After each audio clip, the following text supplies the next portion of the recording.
Salve, salve, pessoal, amigas e amigos da Mil por Hora. Estamos chegando com mais um TBT, é um dos quadros que eu mais gosto de fazer aqui para o canal A Mil por Hora com Rodrigo Matar, onde a gente faz o resgate da história, da memória do automobilismo e da motovelocidade. Em 2 e 4 rodas no Brasil e no exterior, a gente sempre vai lembrar algum fato marcante, alguma personagem marcante da história do esporte motor.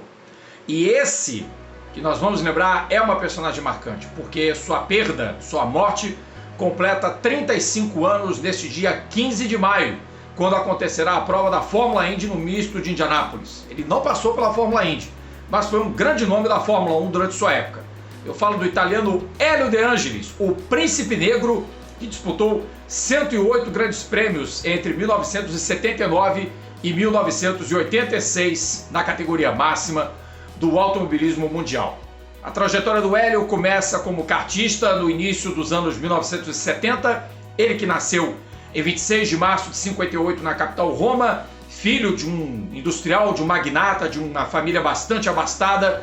O Hélio provou que não era apenas um filho mimado, um filho de um pai rico, né? Foi um esportista nato, do primeiro ao último instante. Passou pelo kart, foi muito bem no Campeonato Mundial de 75, foi vice-campeão inclusive, andou na Fórmula 3 italiana, ganhou o campeonato italiano em cima do Piercarlo Ghinzani em 77, venceu o GP de Mônaco de Fórmula 3 com um Chevron, já passou a Fórmula 2 pela escuderia Everest, que era a equipe do Giancarlo Minardi, e no fim do ano já guiava com a equipe ICI, que era o mesmo time do Keck Rosberg e também do Derek Daly, com boas atuações, chegou inclusive até um pódio na Fórmula 2 europeia, na temporada de 78, que foi ganha por Bruno Giacomelli. E apesar de muito jovem, o Hélio De Angelis logo subiu para a Fórmula 1. Ele tinha menos de 20 anos de idade quando a temporada de 79 começou. Aliás, ele tinha já 20 anos de idade, tinha perto de 21. A bem da verdade, quando o Campeonato Mundial de Fórmula 1 de 79 começou, e ele era um dos pilotos da decadente Shadow. Era uma aposta, assim como outra jovem promessa, o holandês Jan Lammers, campeão europeu de Fórmula 3 de 78. O Hélio surpreendeu já de cara, foi 7º colocado no GP da Argentina, teve algumas performances bastante boas, apesar do carro bem ruim, bem abaixo da crítica, que era o Shadow DM9B, já adaptado para a configuração de carro asa, conseguiu uma ótima sexta fila no grid do GP da Inglaterra de Silverstone, mas passou praticamente todo o campeonato sem pontuar, até que no GP dos Estados Unidos, em Watkins Glen, debaixo de chuva, o Hélio marcou os primeiros pontos dele na carreira e os últimos da equipe Shadow, que já vinha em processo terminal na Fórmula 1 e faria apenas um grande prêmio, se não me engano, do campeonato de 80. E já tinha gente olhando para ele com aquele olho clínico no paddock da Fórmula 1, vendo que ali havia um talento florescente. E quem enxergou rapidamente qualidades em Hélio De Angelis foi Colin Chapman, que lhe ofereceu um lugar na Lotus. E logo na segunda corrida do Hélio, pela tradicional equipe britânica no GP do Brasil em Interlagos, De Angelis foi 2º colocado. Uau! Que baita resultado surpreendente daquele piloto de apenas 21 anos de idade. Depois houve alguns momentos de pouco brilho no campeonato, mas o Hélio passou a ser um competidor de zona de pontuação com alguma regularidade, e ele trucidou o Mario Andretti na equipe Lotus naquele ano. O Andretti parecia desmotivado e o Hélio, cheio de tesão, 21, 22 anos, estava na cara que o Colin Chapman ia escolhê-lo como primeiro piloto, como de fato aconteceu. Porque além de tudo, além da regularidade, além das boas posições de grid de largada que o piloto romano conquistava nas provas de Fórmula 1, o Hélio tinha uma outra característica. Ele se empenhava, ele se dedicava e dificilmente errava. E essas credenciais eram, olha, de colher para qualquer dono de equipe. E claro, a Lotus não era jamais uma equipe de potência, mas o Hélio De Angelis fazia bons resultados e fez um razoável campeonato em 81. Outra vez em evidência, outra vez melhor que seu companheiro de equipe, o Mansell não teve nenhum parâmetro com ele em 81 e muito menos teria em 82, que foi um dos grandes anos da carreira do Hélio De Angelis. Primeiro com a Lotus 87B, depois com a Lotus 91, isso passado todo o trauma do malfadado carro 88, o Lotus de 2 chassis, do qual já falamos aqui em outros TBTs.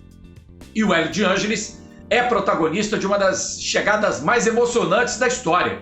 Grande Prêmio da Áustria de 1982 em Zeltweg, últimas voltas, ele e Keke Rosberg. Seria a primeira vitória de qualquer um dos dois na Fórmula 1. E o Hélio derrotou o Keke Rosberg numa chegada de apenas 5 centésimos de segundo. Até aquela data, era a segunda chegada mais apertada da história, perdendo apenas para a vitória de Peter Getting sobre Ronnie Peterson no GP da Inglaterra GP da Itália de 71, em Monza, desculpem. E depois, essa chegada do De Angelis e do Keke Rosberg, só outras duas a superariam. Primeiro, Senna e Mansell, em 86, em Jerez de la Frontera, e a posterior em Indianápolis, Schumacher e Barrichello, cuja vitória do Rubinho foi por apenas 11 milésimos de segundo numa tirada de pé clássica do Schumacher, meio que em retribuição àquela pataquada da Áustria em 2002. Então, De Angelis conquistou sua primeira vitória e foi a última vez que vimos o boné de Colin Chapman jogado para o alto, já que o Colin morreria em 8 de dezembro de 82, já com um contrato assinado com a Renault para o fornecimento de motores turbo. E aí foi uma temporada bem ruim para o Hélio de Ângelis, o campeonato de 83. Ele só conseguiu 2 pontos com o 5º lugar no GP da Itália. O carro era rápido, mas o motor quebrava muito e havia problemas com os pneus Pirelli. E a Lotus assinara com a Pirelli um contrato de fornecimento de pneus para o ano de 83, que foi rescindido por ano de 84. A Lotus voltou a ser cliente da Goodyear e o modelo 94T, projeto de Gerardo Carouge, era competitivo o suficiente para dar a De Angelis uma performance muito sólida. Normalmente, ele era talvez um dos únicos pilotos que incomodasse em alguns momentos a enorme superioridade das McLaren de Niki Lauda e Alain Prost, que acabaram campeão e vice daquele campeonato. E foi um excelente ano do Hélio de Ângelis, considerando que, juntos, os dois pilotos da McLaren ganharam 12 provas, o Nelson Piquet ganhou 2, mas faltou regularidade, e os outros vencedores foram o Michele Alboreto em Zolder e o Keke Rosberg em Dallas.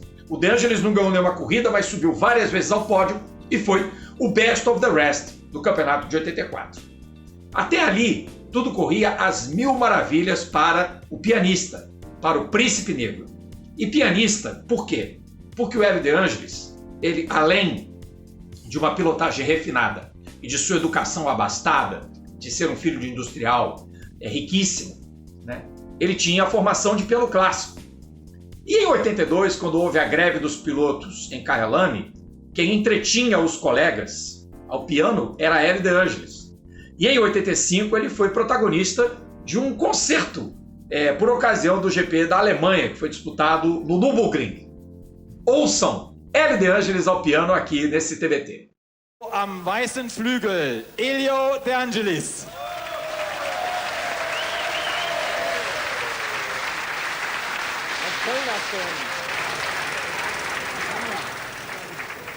Die Graz kommen weiter. Ich glaube, wir müssen jetzt mal ein bisschen abschalten, denn als nächstes wird uns Elio De Angelis am Flügel zeigen, dass er nicht nur auf der Rennstrecke ein erstklassiger Mann ist. Bitte schön.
Elio De Angelis.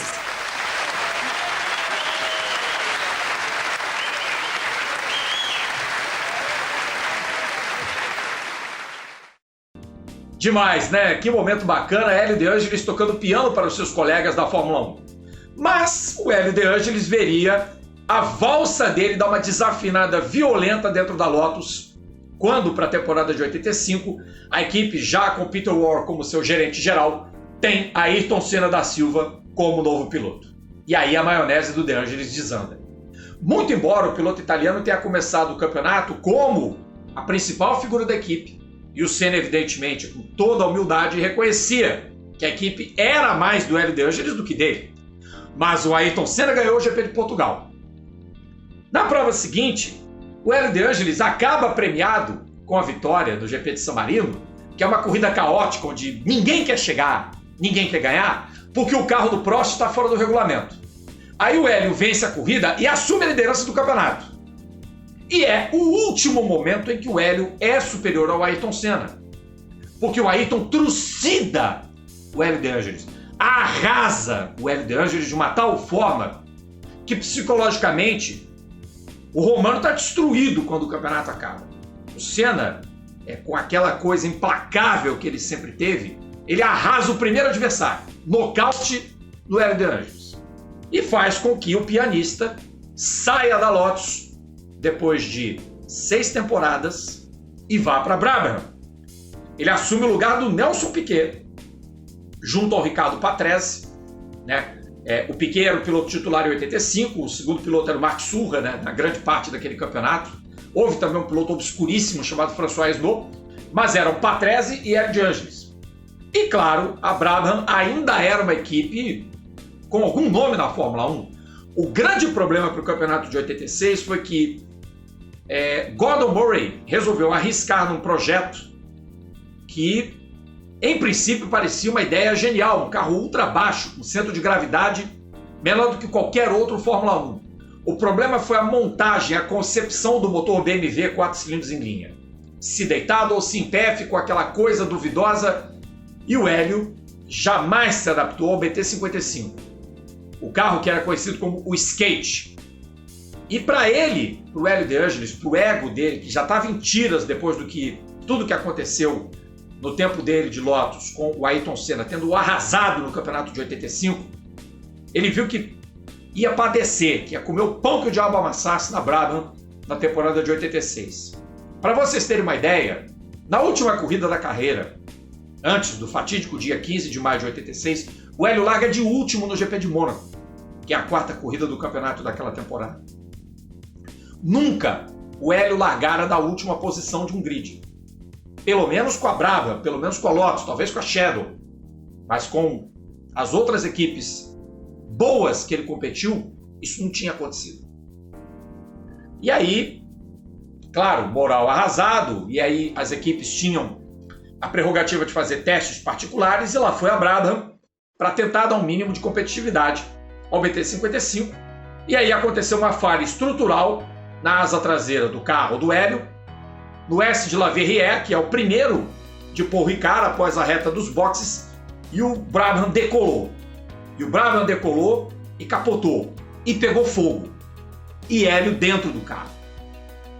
E quem viu o carro incendiado, e Hélio ainda sendo retirado com vida, e o resgate demorando, e a situação do piloto se agravando, quem estava lá presenciou uma das cenas mais lamentáveis da Fórmula 1.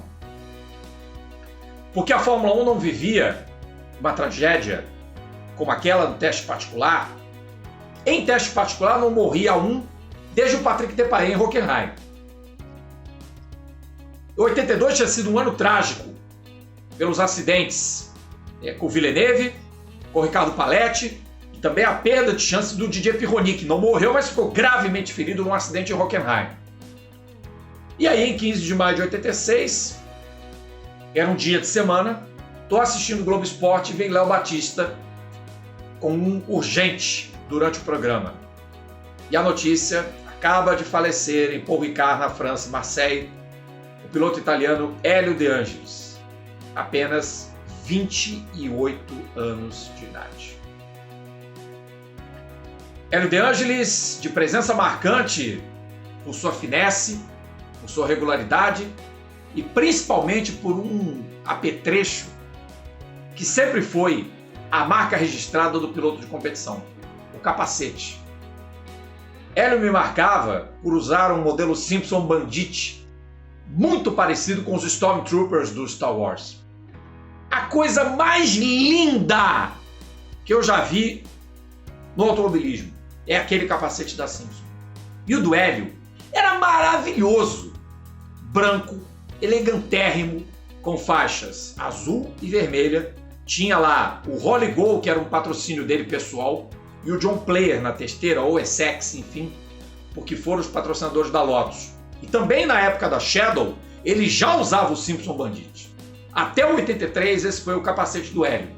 Essa foi a marca registrada de um romano que disputou, como já falei, 108 grandes prêmios, que marcou pontos em 43 deles e que venceu 2 vezes e que ficou para sempre no coração dos fãs. O pianista, o príncipe negro, deixou saudades.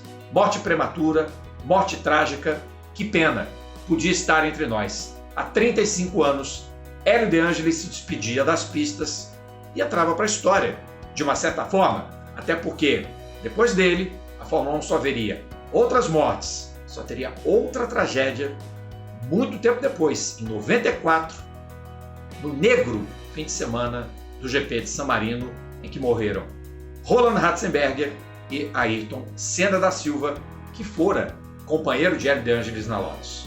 É isso aí, gente. Nós voltamos com mais um TBT na próxima quinta-feira. E, conforme o prometido, será um TBT sobre as 500 milhas de Indianápolis. Grande abraço e até a próxima. Tchau, tchau.